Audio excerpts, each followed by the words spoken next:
اچھا صاحب، میں کون ہوں، میں کہاں سے آیا ہوں، میں کہاں جا رہا ہوں، ان بنیادی سوالات کو حل کرنا کیوں ضروری ہے؟ مجھے کائنات کی توجیہ آخر کیوں کرنی ہے، یا مجھے خود کو کیوں کھوجنا ہے؟ انسان پتہ نہیں کب سے ان سوالات کے پیچھے لگے ہوئے ہیں، ان کے کئی جوابات ہیں۔ اگر آپ سے یہ پوچھا جائے کہ انسان کو خود کو کیوں کھوجنا ہے، کائنات کی توجیہ کرنی ہے، تو اس کی وجہ کیا ہو سکتی؟ اس طرح کا سوال جب بھی کیا جائے گا تو تحلیل کرنا پڑے گی نا، انسان کیا ہے؟ انسان کا اگر آپ جانوروں کے ساتھ موازنہ کریں تو اس کے اندر 3 بنیادی خصائص ہیں۔ وہ ایک عقلی وجود ہے، وہ ایک اخلاقی وجود ہے، اور وہ حصے جمالیات رکھتا ہے۔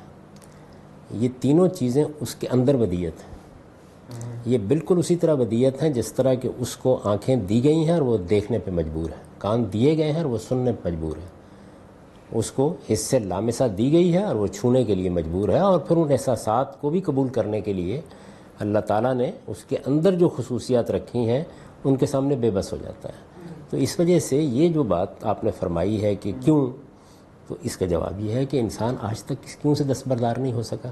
جب تک اسے عاجز نہ کر دیا جائے وہ یہ کیوں اٹھاتا رہتا ہے، کیونکہ وہ ایک عقلی وجود ہے۔ وہ اپنے باطن کے علم کو باہر کی اشیاء کے ساتھ متعلق کرتا ہے، وہ اس کی بنیاد پر حکم لگاتا ہے، وہ انہیں صورت بھی دیتا ہے، وہ انہیں معنویت بھی دیتا ہے۔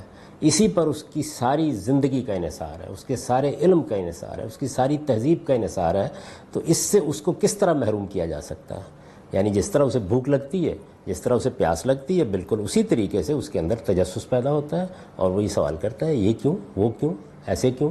اس کے نتیجے میں فلسفہ وجود میں آتا ہے، اس کی حصے جمالیات ہے جو ادب کی مختلف اصناف کو تخلیق کرتی چلی جاتی ہے، فنون کو تخلیق کرتی چلی جاتی ہے۔ اس کا اخلاقی وجود ہے جو دنیا میں نظم بناتا ہے، باہمی تعلقات کو استوار کرتا ہے، یہاں تک کہ ہم اقوام متحدہ کے چارٹر تک پہنچ جاتے ہیں۔ تو یہ میرا باطن ہے اور آپ کا باطن ہے جس کا ظہور ہو رہا ہے، ایسا نہیں کہ کسی نے کہہ دیا ہے کہ یہ کیوں ہوتا ہے اور کیا ہوتا ہے، اس پر ضرور گفتگو کرنی ہے۔ لیکن سر اس تجسس کا رخ تو متعین ہوتا ہے نا۔ ایسا نہیں لگتا کہ ہم نے دیومالائی جو ہے وہ قصے کہانیوں کے ساتھ آنکھ کھولی، تو اس بات کو ڈیفائن کرنا ضروری ہو گیا کہ مقصد کیا ہے، اور اوپر تو کوئی نہیں بیٹھا ہوا۔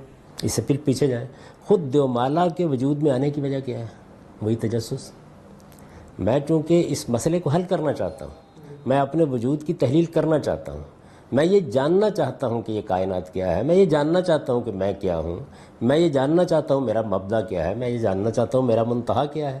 چونکہ میرے اندر یہ چیز رکھی گئی ہے اور میں اس سے دستبردار ہونے کے لیے تیار نہیں ہوں، تو اب مجھے تسکین دینی ہے اپنے آپ کو۔ یعنی اگر آپ میرے سامنے انواع و اقسام کے کھانے نہیں رکھیں گے تو میں گھاس پر بھی منہ مارنے کے لیے مجبور ہوں، اس لیے کہ مجھے بھوک لگتی ہے۔ اگر آپ مجھے صاف شفاف پانی نہیں دیں گے تو ممکن ہے میں جوہر کا پانی پینے کے لیے مجبور ہو جاؤں، کیونکہ مجھے پیاس لگتی ہے۔ بالکل اسی طرح میرے اندر جو تجسس کی جبلت ہے وہ پوری قوت کے ساتھ حملہ آور ہوتی ہے، اور وہ کہتی ہے کہ کوئی جواب تلاش کرو۔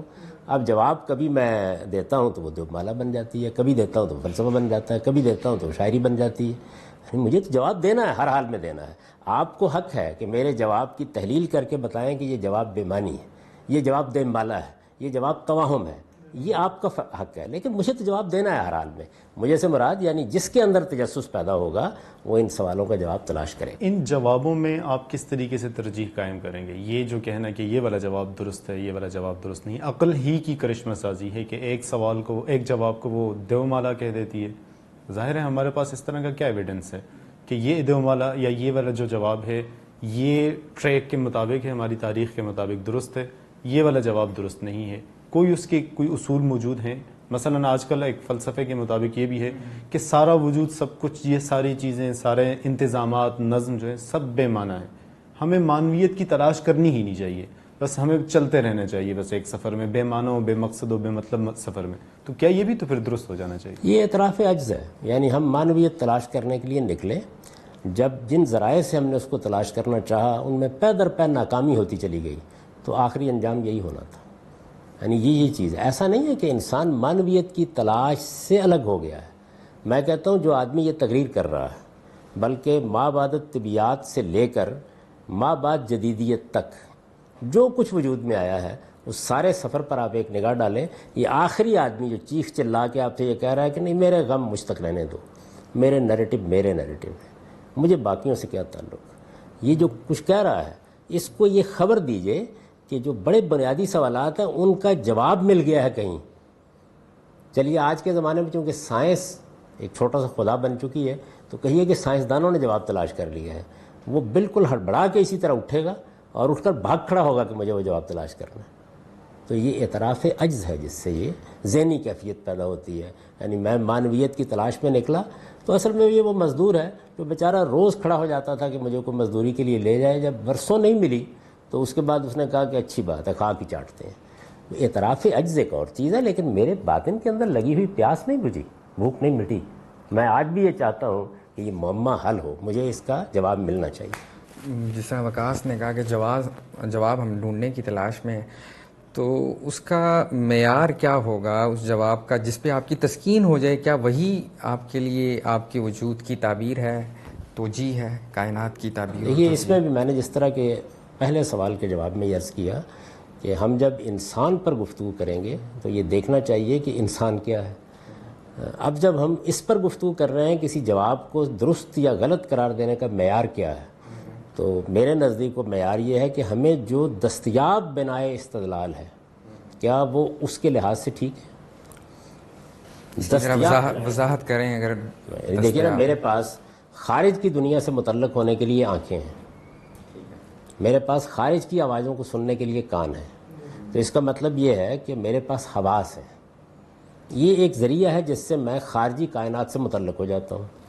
چنانچہ وہ چیزیں جو میرے حواس کی گرفت میں آ جاتی ہیں ان کے بارے میں اب میں کوئی ایسی گفتگو سننے کے لیے تیار نہیں ہوں جو مجھے کسی ماورائی دنیا میں لے جائے. اس لیے کہ میں کہتا ہوں کہ میرے پاس حواس موجود ہے، میں اس میز کو دیکھ سکتا ہوں، میں اس کو لیبارٹری میں لے جا سکتا ہوں، میں اس کا تجزیہ کر سکتا ہوں. یعنی دیکھ سکتا ہوں کہ سادہ بیان سے لیبارٹری میں لے جا کر تجزیہ کر سکتا ہوں. یہ کیا چیز ہے؟ یہ وہی چیز ہے کہ میں نے حواس کی طاقت کو بہت بڑھا لیا ہے. میرے حواس کی کچھ تحدیدات تھیں.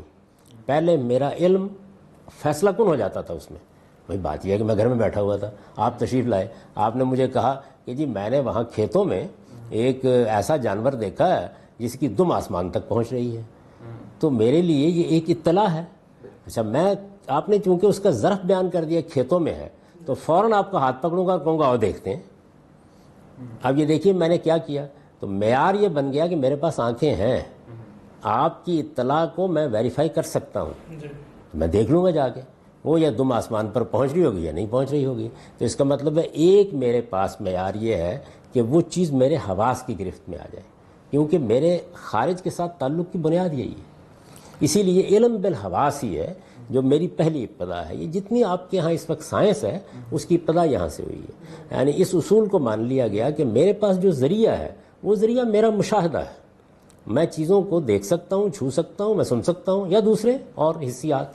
تو یہ میرے لیے ایک ذریعہ علم ہے. اب یہ سوال پیدا ہوا کہ اس ذریعہ علم کی تحدیدات کو ختم کیسے کیا جائے یا کم کیسے کیا جائے. تو میں نے آلات ایجاد کرنے شروع کر دی. آپ دیکھیے انسان نے حقیقت میں حواس کو بڑھایا ہے. خوردبین نے میرے حواس کی باریک بینی کو بڑھا دیا ہے اور دوربین نے میرے حواس کی دوربینی کو بڑھا دیا ہے. یہ بات بڑی حد تک واضح محسوس ہوتی ہے جب آپ حواس کی بات کرتے ہیں، لیکن ہم دوسری طرف یہ بھی دیکھتے ہیں کہ حواس کے اوپر بھی تو سوال اٹھا ہوا ہے. حواس بھی تو غلطی کھاتے ہمیں ہیں، دھوکہ دیتے ہیں.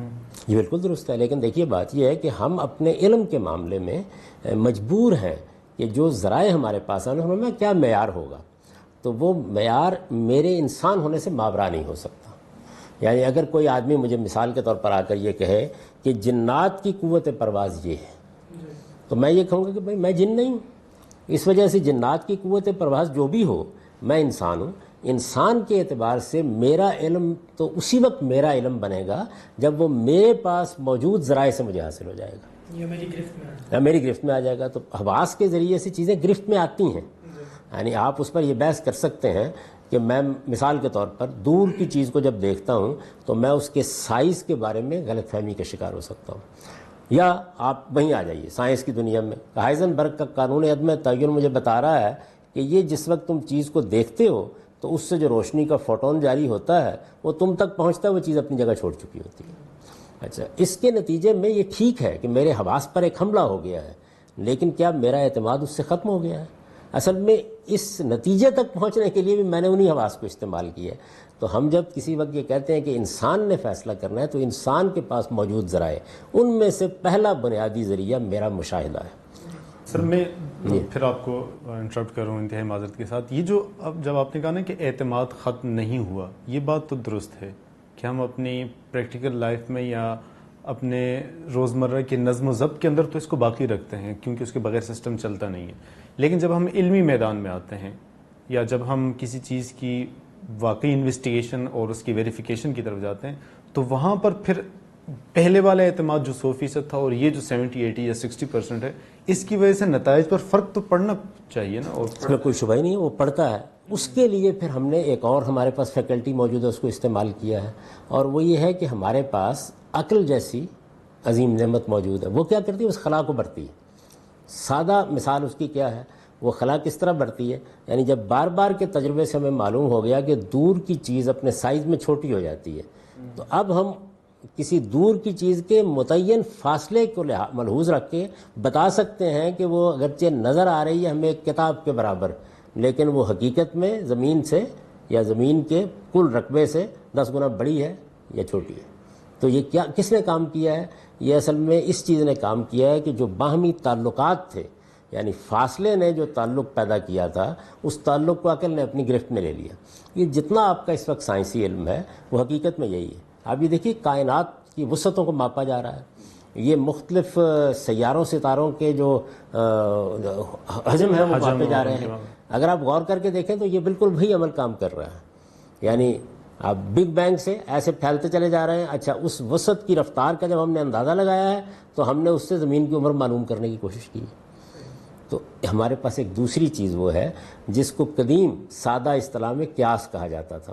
یعنی عقل نے جو کچھ اس کو حواس کے ذریعے سے ملا ہے اس کو بنیادی مقدمات کی حیثیت دی ہے، اور پھر اپنا عمل شروع کر دیا ہے کہ اس کو اصل بنایا ہے، اس سے فرع نکال لیا، فرع بنایا ہے، اس سے اصول دریافت کر لیے ہیں. اس سے ہمارا علم بڑھتا چلا جاتا ہے. تو پہلی چیز ہمارا تجربہ اور مشاہدہ ہے.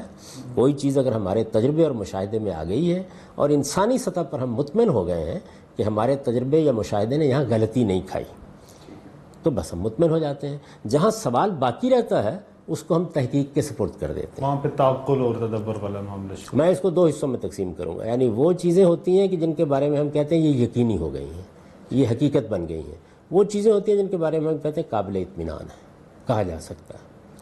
یہ وہ چیز ہے کہ جس کو اب بیان کرنا موضوع ہو گیا ہے. چنانچہ وہ تمام نظریات جن میں جو بنیادی مقدمات ہمیں ملے ہیں وہ تو مبنی بر حقیقت ہوتے ہیں، لیکن ان کے اوپر قیاس کر کے ہم نے جو کچھ نتیجہ نکالا ہوتا ہے وہ بسا اوقات قابل اطمینان نتیجہ ہی ہوتا ہے. ہم یوں نہیں کہہ سکتے کہ یہ آخری نتیجہ ہے جو نکلا ہے. اور ہم اسی علم میں زندگی بسر کرتے ہیں. تمام معاملات